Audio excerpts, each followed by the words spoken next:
picture namin ng kababayan ko nasa Dinagat Island. Ayan. Yan, nagpicture kami. Kumuha ako. Yan, bago yan.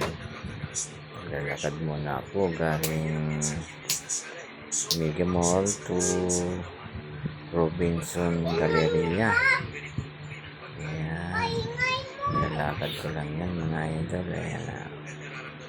At sa loob ng itong babae tinitingnan video.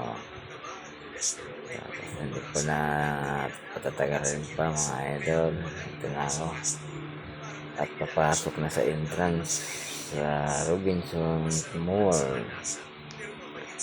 At hindi ko akalain na magkikita kami ng kababayan ko dito sa siya pala yung bodyguard na nangungambay dito sa entrance. At tinatanong ko siya kung saan banda yung Pag-ibig Pan dahil mag-verify po ako doon sa Pag-ibig Pan kung may hulog po yung Pag-ibig ko para malaman ko kung kumpleto na.